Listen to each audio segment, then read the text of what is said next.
Magandang araw!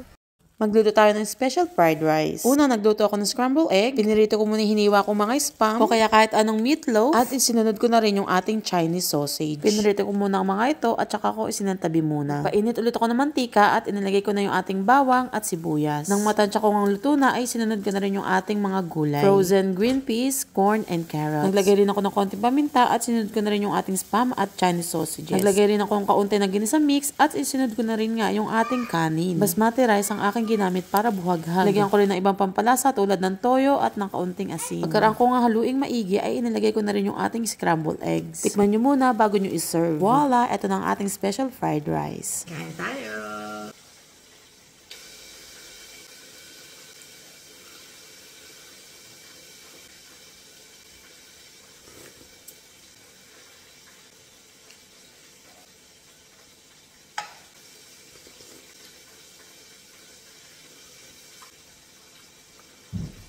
Salamat po. Bye.